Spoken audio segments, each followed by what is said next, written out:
Rio Tinto би мэддэг хэлээ. Rio Tinto өнөөдөр гацаагүй Монголд 8.6 тонн алтыг өнгөрсөн жил гаргасан байна. Энэ одоо энэ жилийн 9 сарын байдлаар 660 мянган тонн зис гаргасан байна. 20 тонн мөнгө гаргасан байна. Бүх юм номд дагуу явж байгаа. 1 тэрбум 210 сая долларын борлуулалтыг хийсэн байгаа.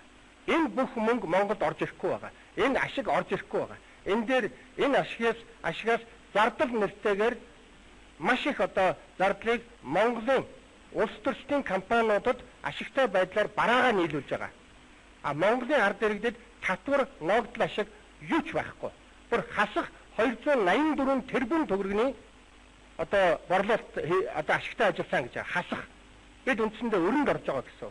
Ийм нөхцөл байдлыг энэхүү хуралд хэллээ. Тэгээ өнөөдрөөс эхлээд 130 сая доллараар бүр нэмэгдүүлж бүр цаана ловер хийсэн байх магадaltaй. Энийг одоо бидний зүгээс хөөцөлдөн хамгийн гол нь Эбертон сан олон улсын уул уурхай холбоо манай одоо Монголын үйлдвэрчний холбоо хамтарч одоо нийт олон улсын түвшинд Монголд үйл ажиллагаа явуулж байгаа Rio Tinto-гийн ловрыг зогсоох талаар олон улсын тэмцэл өнөөдрөөс эхлээд өрнөж байгаа. Зөвлөлт төхөөлөлтийн үеэр гаргаж байсан нийтлэг санал нь Rio Tinto Group үйл ажиллагаа явуулж буй улс орнуудаа ялгуургүй шударга хандах ёстойг онцолж байлаа.